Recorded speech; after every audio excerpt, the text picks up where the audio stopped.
So, Groene Zeeland, Netherlands. We are here visiting the amazing brewery called Dutch Bargain. And well, I'm walking here around and I'm coming where everything started. This is the Drie Koningen restaurant. And basically the story is that the owners bought this place and they found inside a brew system, or brew system I would say. So they started saying, okay, the restaurant, probably we can also make some drinks out of it. And then from here everything developed. Hi. Hello! And then the restaurant is beautiful and people here are super friendly, even if, I mean, it's super beautiful. These are my kind of towns. Let's check the restaurant, then Stefan and I, we're gonna have some lunch and then we're gonna visit the brewery.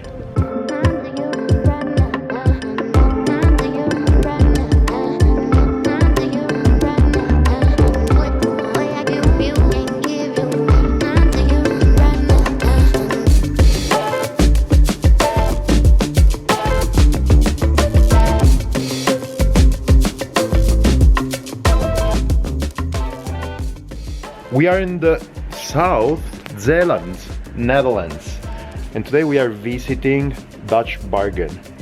The first customer we got in the Netherlands. The brewery looks already amazing. Let's see what's inside.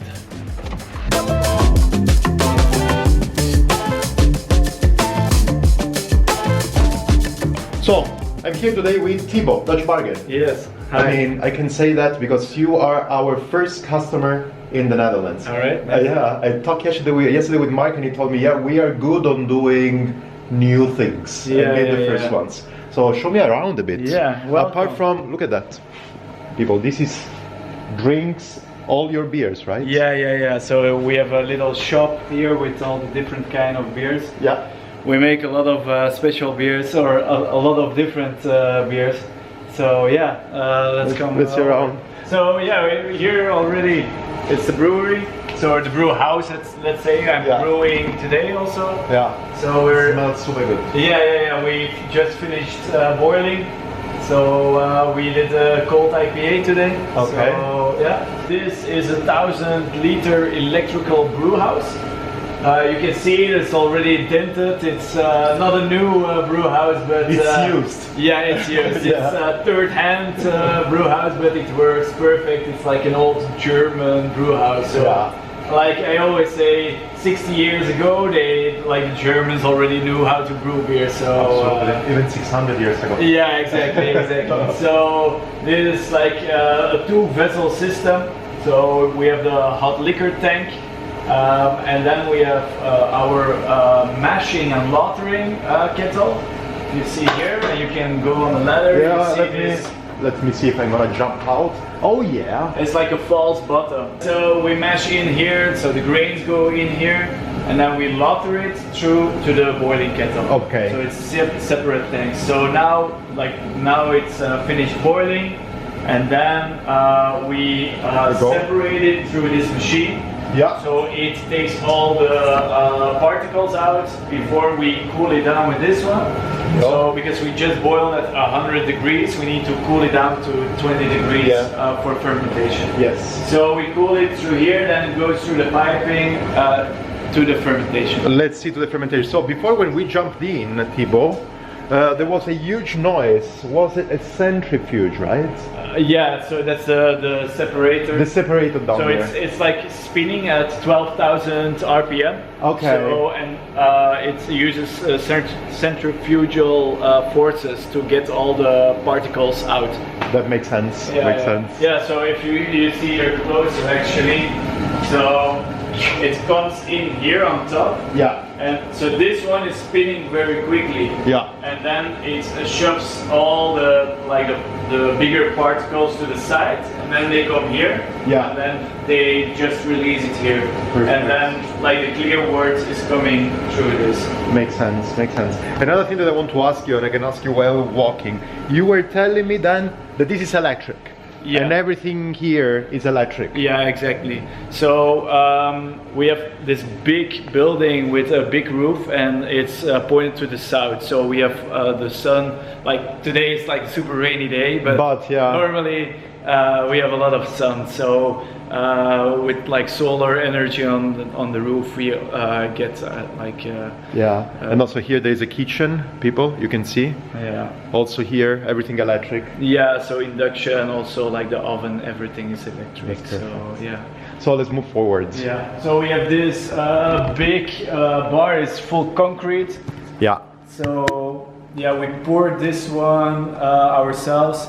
It didn't go well, actually. You see, it's like. I mean, it looks good. It looks industrial. It looks industrial, and we really like it. So the framework exploded while we were pouring it, so it's some trouble. But yeah, so it's 11 meters long, and we have 30 taps. But this is not only your beer. No, we have some guest beers. So like I guess we have 20 beers ourselves. And then we have Compound, Ale Farm, some French brewery. Yeah, we change all the time. It makes sense. Also here, small alert everybody. Also coffee is really good. I got a coffee from Thibo before, and you know that actually, as I'm in love with beers, I'm in love also with coffee. So here, we're talking about the equipment. What's next? So fermentation vessels. So we have 1,000 liter vessels, but also 2,000. So we get 2 batches beer in one tank. This is actually like a really small area, and we don't have a lot of room for a lot of fermentation tanks. So that's also why we invested in the centrifuge, so we could turn over beer more quickly. So we end up brewing more beer in a year. But also the centrifuge makes also beer, so you were saying probably in particular also IPA, better, cleaner. Yeah, it's for us, it's not about the clearness of the beer. It's more about the stability of the beer, and also we do a lot of adjuncts like big IPAs or like vanilla coffee infused stouts. We need to get rid of the product quickly. Like for IPAs, if you have the hop particles for too long in contact, first it's gonna give a lot of good flavors, but if you keep it too long, it's just gonna get like very weird tastes, and also like the bitterness, like the typical hop burn you get. It's like because of hop particles that like get stuck in your throat. So it's not pleasant. So with the centrifuge, we can really get it all out, and also we can have really fresh IPAs. So we brew IPAs in 16 days. So we don't have to wait till all the particles are dropped in the cone. So yours is in 16 days. And usually otherwise an IPA, how much time does it take? It depends on the brewery, but you should have them as fresh as possible. Of course. So if you let them rest for 1 month in the tanks, the hop aromas are gonna die out more quickly. So makes sense. So this is then. So we ferment it for let's say a week, then we put it back into the separator to get rid of all the hops and also the yeast. We put it in an empty tank, and from there on we're gonna fill in our canning line. Let me show it from this side then. That's the canning line. So also this one, we kind of love this machine. It's like a 6-head rotative counter pressure filler. So it fills with counter pressure. So it pressurizes the cans first and then fills it, which makes it a very stable filling. So first we have like the DPL. So we have our cans, we put 1 layer every time on top of that. So semi-automatic. Semi-automatic, yes. If you push a button, it goes up and it shoves into the label machine. Then, so this is like the rinser. So it takes the can, it puts it on upside down, it rinses it with water, puts it back on the machine, And then here you have the 6 heads. So you have 1 head, 1 beer. So first they flush with CO2, then pressurizes the can, then you fill it, and then it comes here. Here's the lid. Yeah. And then like this is a checkpoint and the seamer. Perfect. And then all the beers come out here. Yeah. And then by hand you put it in boxes. So it's like a buffer station. That's and then all the boxes. Actually, like the biggest work is folding the boxes and put the beers in the boxes. I saw it coming. Yeah. Thibo, I just want to ask you another thing. So here, anyways, this is a small production, isn't Yeah, it? The yeah, one yeah. that you have here. But you have some, so you're doing many more beers here Yeah, around, so right? this is really the taproom style. Yes. So we have like, you can drink all the beers from the draft, but we also do external production. So here we focus on all our experimental beers, our one-offs, our collaborations we brew here, but we still have a core range beers, and we produce them elsewhere because this is too small to have like also this continuous production. Another thing I want to ask you, because now we have to talk 1 minute about the core beers that you're producing. Yeah. So here you told us that you're going for labels. But the core selection, I would say, the core beers that you have, actually, that's why you are our first customer, right? Yeah. You made design that is super cool, and actually you made it printed directly into the can. Well, first off, we did a rebranding, so that was a good moment to switch to printed cans.